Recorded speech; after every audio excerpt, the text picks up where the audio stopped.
नमस्कार दोस्तों, मेरा नाम है विवेक पांडे। स्वागत है अड्डा 24/7 यूट्यूब चैनल पे। ये क्लास जैसे कि आपको मालूम है ये कंप्यूटर नॉलेज की क्लास है। नए साल का शुरुआत होने वाला है और नए वर्ष की सबसे एक्सपेक्टेड जो एग्जाम है मेरा वो है आरबीआई असिस्टेंट। तो आरबीआई असिस्टेंट की क्लास जैसे आपको मालूम होगा कि चैनल्स पे आपको स्टार्ट हो चुका है, लेकिन कंप्यूटर की क्लास आपको वहाँ पे नहीं मिलती। अब उसका भी प्रॉब्लम आपका सॉल्व हो गया, यानी रोजाना इसी टाइम पे आपको कंप्यूटर की क्लासेस वो मिलती रहेगी इसी चैनल पे। तो चलिए बात करते हैं, चूंकि आज पहली क्लास है तो यहाँ पे हम स्ट्रैटेजी की बात करेंगे दोस्तों। तो आपको मैं बता दूं कि ये हमारा लक्ष्य है प्रीलिम्स प्लस मेंस, यानी कि हम आरबीआई असिस्टेंट के प्री और मेंस दोनों को टारगेट करेंगे। एक टाइम में एक एग्जाम नहीं, हम पूरा पिक्चर की बात करेंगे कि नहीं सर अगर फाइनल सिलेक्शन लेना है तो हमें क्या करना चाहिए। तो दोस्तों फाइनल के लिए आपको पता है कि ये दोनों हेडल्स को क्लियर करना पड़ेगा, प्रीलिम्स भी और मेंस भी। तो मेंस का जहां पेपर की बात आती है वहां पे आपके दो एडिशनल सब्जेक्ट्स ऐड होते हैं और वहां पे दो हमें नए नए टाइप के क्वेश्चंस भी देखने को मिलते हैं। तो आज मेंस का एक सब्जेक्ट कंप्यूटर नॉलेज के बारे में डिस्कस करेंगे, क्या इसका अप्रोच होना चाहिए तैयारी करने के लिए, और इसी पे आज पूरा सेशन होने वाला है। और फिर आपको डे बाय डे इसी टाइम पे इसके टॉपिक्स रिलेटेड प्रैक्टिस क्वेश्चन ये सब आपको इसी स्लॉट पे मिलता रहेगा। तो ये टाइम फिक्स कर लीजिए, सुबह 5 बजे आपको ये सेशंस मिलने वाला है। कुछ नहीं करना, आपको थोड़ा आधे घंटे का टाइम मैं आपके साथ लूंगा और कुछ यहाँ पे मैं आपको प्रोवाइड करके ही जाऊंगा। तो रोजाना इस टाइम पे आप चैनल पे आ जाइएगा, आपको ये कंटेंट यहाँ पे मिल जाएगा। ठीक है, तो आज हम बात करेंगे अप्रोच की कि अगर आरबीआई असिस्टेंट की मुझे प्रिपरेशन करनी है तो कैसे अप्रोच से स्टार्ट करना चाहिए वहाँ पे। तो दोस्तों जैसे मैंने आपको बता दिया, थोड़ा सा एक अवगत करा दूँ आपको कि आरबीआई असिस्टेंट 2023 के एग्जाम की बात करें तो एलिजिबिलिटी मुझे मालूम है, यही एलिजिबिलिटी होने वाली है। सिटीजनशिप पे इस पे भी मैंने एक वीडियो बनाया था, मैं थोड़ा बता दूं इन समय पे इन सब चीज़ों पे मैं टाइम वेस्ट नहीं करूंगा। क्यों? क्योंकि ये ऑलरेडी इन्फॉर्मेशन मैं आपके साथ कन्वे कर चुका हूं। एक मैंने वीडियोस बनाया था जिसमें मैंने RBI assistant versus other bank assistant को कंपैरिजन करके बताया था और उसमें मैंने ये सारा क्राइटेरिया, एलिजिबिलिटी क्या होती है, नेशनलिटी की बात मैंने करी थी, एज की बात करी, वो हर छोटी छोटी बिंदुओं पर मैंने चर्चा करा था जो एग्जाम के रिगार्डिंग इंपॉर्टेंट होता है। ठीक है, लेकिन आज बात कर रहे हैं एग्जाम अप्रोच की। अगर मुझे एग्जाम देना है, एलिजिबिलिटी मेरी फुलफिल हो रही है तो एग्जाम देना है तो मेरा अप्रोच क्या होगा उसके बारे में आज हम चर्चा करने वाले। लेकिन बस रिवीजन के तौर पे यहाँ पे मैं बता दूं, ये आपकी नेशनल एलिजिबिलिटी है। जो क्राइटेरिया आपको मालूम है, या तो आप हिंदुस्तान के हैं या फिर नेपाल, भूटान या किसी रेफ्यूजियन है तो आपके पास ये सिटीजनशिप होनी चाहिए। तो ये वाला क्राइटेरिया फुलफिल करते हैं तो ये नेशनलिटी वाला था। फिर आपका एज लिमिट 20 से 28 की बात है यहाँ पे। फिर आपको एज रिलैक्सेशन भी मिलता है टाइम टू टाइम, हर कैटेगरी को अलग अलग एज रिलैक्सेशन भी है, वो आप देख सकते हैं, ये आपको आरबीआई के साइट पे भी मिल जाएगा। ठीक है, दूसरा बात करते हैं क्वालिफिकेशन की। तो क्वालिफिकेशन में यहाँ पे एग्रीगेट आपका ग्रेजुएशन में 50% पासिंग मार्क होना चाहिए, तभी आप एलिजिबल है। तो आप नहीं तो आप यहाँ नहीं, जो अभी तक का जो सिनेरियो चला आ रहा है। फिर अदर जितने रिजर्वेशन कैटेगरी वाले को अलग से वहाँ पे रिजर्वेशन भी मिलता है, तो वो भी यहाँ पे कंसिडरेबल है। तो दोस्तों आगे की मैं बात करता हूँ, थ्री टियर्स में एग्जाम होता है, प्रीलिम प्लस में लैंग्वेज प्रोफिशिएंसी। तो लैंग्वेज प्रोफिशिएंसी टेस्ट क्या है आपका, तो आपको मालूम है कि आरबीआई जो है वो जोनल वाइज है, हर राज्य में इसके जोन बनते हैं। तो उस जोनल में कौन सा लैंग्वेज बोला जाता है वो उस पर आपको काम करना होगा। यानी कि ऐसा नहीं है कि मैंने केरल से अप्लाई कर दिया, कट ऑफ कम गया तो मैं केरल से ही हो जाऊंगा। आपको ये वाला टेस्ट भी पास करना होगा। आपको अगर केरल की भाषा आती है तभी आप केरल के लिए एलिजिबल हो पाओगे। यानी आपको प्रीलिम्स भी क्रैक करना है, मेंस भी करना है और लैंग्वेज प्रोफिशिएंसी टेस्ट भी क्रैक करना है।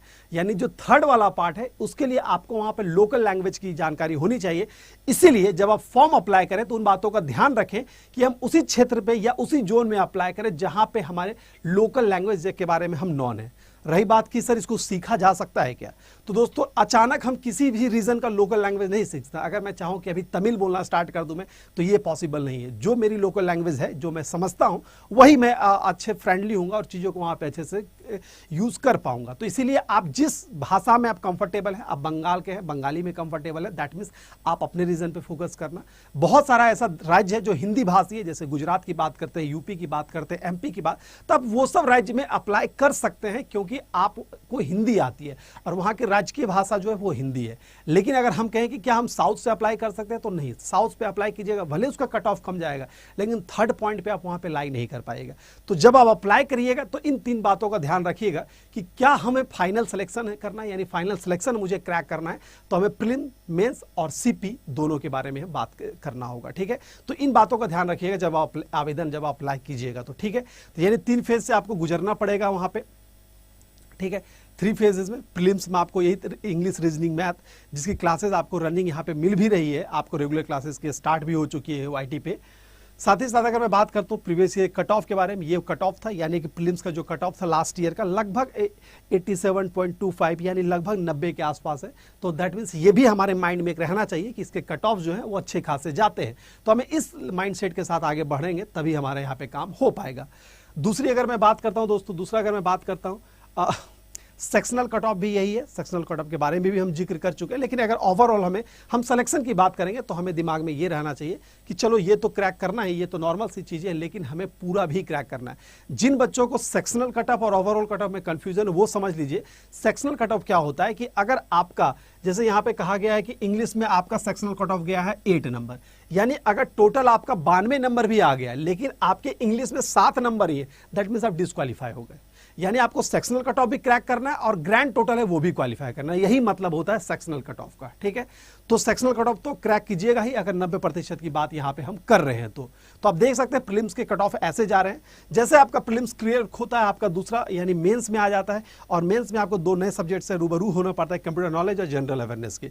चूंकि ये अच्छा वेटेज है यानी आपके जो सिलेक्शन में डिफरेंस क्रिएट कर देगा, ये 2 सब्जेक्ट कर देगा, आप यहाँ पे एक ग्रैंड स्कोर करके यहाँ पे क्वालिफाई कर सकते हैं। तो मेरा यही कहना होगा कि आप अभी से स्टार्ट कर दीजिए प्रीलिम प्लस मेंस की 2 एक्स्ट्रा सब्जेक्ट ही तो पुटअप करना है और कुछ एक्स्ट्रा नहीं करना है। ये माइंडसेट मत रखिएगा कि सर पहले प्रीलिम्स हो जाए उसके बाद मेंस करेंगे। मेरा कहना है कि मैं कंप्लीट सिलेक्शन की बात करूंगा तो वो 5 सब्जेक्ट है जिसकी रिक्वायरमेंट है एग्जाम को क्रैक करने के लिए, वो हम साथ में लेके चलेंगे। तो इसीलिए ये सेशन मैं यहाँ पे रोजाना प्रोवाइड करूंगा आपको, टॉपिक्स, एमसीक्यूज, जो भी रिक्वायर्ड टूल्स होगा मैं डे बाय डे यहाँ पे आपको प्रोवाइड करता रहूंगा। ठीक है, तो दोस्तों ये मेंस में आपको यहाँ पे 40 क्वेश्चंस का सामना करना पड़ेगा और ठीक है सबके टाइम ड्यूरेशंस भी दिए हुए हैं। अब मैं बात कर रहा हूं इसी के कि सर मैं यहाँ पे कंप्यूटर नॉलेज को डील करूंगा, ये आपको मालूम है कि हम यहाँ पे आपको कंप्यूटर नॉलेज के डील करेंगे। अब बाकी सारे कंसर्न सब्जेक्ट है वो भी कंसर्न फैकल्टी जो आपको क्लासेस वहाँ पे प्रोवाइड कर रहे हैं। तो दोस्तों अगर मैं बात करता हूँ कंप्यूटर नॉलेज के लिए तो मुख्यतः ये वो चैप्टर है जिसके बारे में हमें पढ़ना पड़ता है, यानी वो मुख्य चैप्टर है जिससे एग्जाम में क्वेश्चंस बनता है। ठीक है, अब है बात कि सर ये हर एग्जाम में ऑलमोस्ट इसी के आसपास रहता है, तो हाँ दोस्तों लगभग 70-80% सिलेबस वही है, लेकिन मामला क्या बढ़ता है तो क्वेश्चन पूछने का जो अंदाज है वो बदल जाता है। कहने का मतलब है कि सिंपल सा बात है, एक क्वेश्चन पूछने के 10 तरीके हो सकते हैं, तो वो 10 तरीकों से हम सवाल का जवाब तभी दे सकते हैं जब उस टॉपिक के बारे में अच्छे से जानकारी रखेंगे। तो मेरा अप्रोच यहाँ पे यही रहेगा। मेरी जाके प्लेलिस्ट भी आप देखिएगा, इससे पहले मैंने एक कंप्यूटर नॉलेज की प्लेलिस्ट बनाई है जहाँ पे मैं हर टॉपिक को इस तरह से मैंने वहाँ पे डिस्कस किया है कि उस टॉपिक से अगर क्वेश्चन आएगा तो आपका कवर होगा। ठीक है, तो यहाँ भी हमारा अप्रोच वही रहेगा कि हम 1 बाय 1 एक टॉपिक, छोटे छोटे टॉपिक को भी कवर करेंगे और उससे क्या क्या क्वेश्चन बन सकते हैं, क्या क्या तरीका बन सकता है क्वेश्चन पूछने का, वो सब यहाँ पे हम कवर करेंगे दोस्तों। तो आपका मेरा यही कहना है कि रोजाना इस समय पे आइएगा, कुछ लेके ही जाइएगा, यहाँ पे कुछ गवाइएगा नहीं। ठीक है, आपको ज्यादा टाइम है व्यतीत मात्र आधे घंटे का समय मैं आपसे लूंगा और ये सारी चीजें प्रोवाइड करूंगा। तो मेरा अप्रोच यहाँ रहेगा, मैं टॉपिक करवाऊंगा और फिर उससे रिलेटेड एमसीक्यूज भी करवाऊंगा। यानी जैसा आपके कमेंट आएंगे आप अपना रिव्यू मुझे हमेशा कमेंट बॉक्स में कंटिन्यू रखिएगा, उससे मुझे अंदाजा ये लग जाएगा आप हमसे एक्सपेक्ट क्या करते हैं और उन्हीं एक्सपेक्टेशन पे, उन्हीं बिंदुओं पर मैं डे बाय डे काम करता रहूंगा।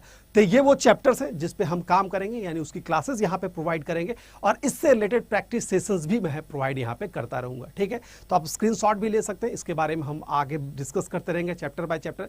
इनमें बहुत ऐसे टॉपिक हैं जिसके बारे में वीडियोस मैंने प्लेलिस्ट में ऑलरेडी इंसर्ट कर रखा है, तो आप जाके उसको देख भी सकते हैं, वो भी आपके काम लायक है। उनसे भी कुछ चीजें हैं जो आपकी कवर हो जाएगा। ऑलमोस्ट मैं कम से कम 10-15 वीडियोस बना के डाल चुका हूं जो कंसर्न टॉपिक वाइज है, और वही अप्रोच मेरा यहाँ पे भी रहेगा। ये अप्रोच कैसा लगा ये भी मुझे जरूर बताइएगा। तो मेरा सिनेरियो यही रहेगा कि टॉपिक और क्वेश्चंस दोनों यहाँ पे हम कवर करेंगे ताकि कॉन्सेप्ट भी आ जाए और हमसे उससे रिलेटेड प्रॉब्लम्स भी सॉल्व हो जाए। यही अप्रोच के साथ हम आगे बढ़ेंगे। ठीक है, लास्ट में मैंने लिखा e commerce and new technology. New technology कहने का मतलब है अगर कुछ आईटी फील्ड में नया होता है, अदर बैंकिंग सेक्टर या वर्ल्ड वाइड, इंडिया वाइज, वो उससे भी आपको रूबरू होना पड़ेगा।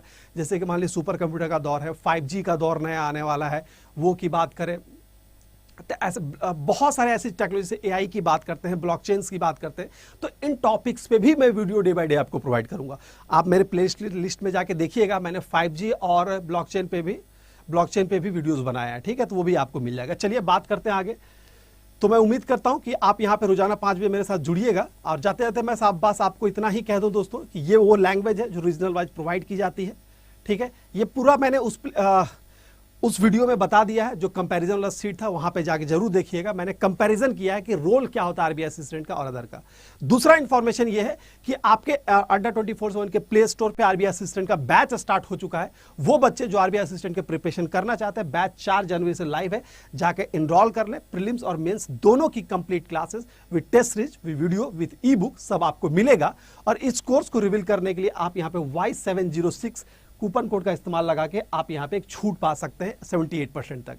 तो वो बच्चे जो हमसे फेस टू फेस पढ़ना चाहते हैं, आइएगा, इस कोड के साथ इनरोल करिएगा और हम सारे फैकल्टी से, ये जितने फैकल्टी मेंबर आपको यहां पे दिख रहे हैं, इन सब की क्लासेस आपको फेस टू फेस मिलेगी, आपको लाइव डाउट सेशन मिलेगा, आपको नोट्स मिलेगा और यहां पे ई बुक्स वगैरह भी आपको, टेस्ट सीरीज वगैरह भी कंटिन्यूसली प्रोवाइड होता रहेगा जब आप इस कोर्स से इनरोल करते हैं। तो मेरा एक सजेशन है कि आरबीआई असिस्टेंट का टारगेट है, तो जितना जल्दी हो Y706 कूपन कोड लगा के आप इस कोर्स में एनरोल कर लें। तो यही रोजाना शाम 5 बजे, आज चूंकि उद्घाटन है तो मैं आपको बता दूं, रोजाना सुबह 5 बजे मैं आपको ये चीजें प्रोवाइड करता रहूंगा। डेली आपको 5 बजे सुबह कंप्यूटर पे टॉपिक यहां पर मिलता रहेगा। चलिए, तो अभी के लिए इतना ही रखते हैं। मैं उम्मीद करता हूं सेशन आपको पसंद आया होगा, तो सेशन अच्छा हो लाइक और शेयर जरूर कीजिएगा और अपना फुल कमेंट भी जरूर डालिएगा।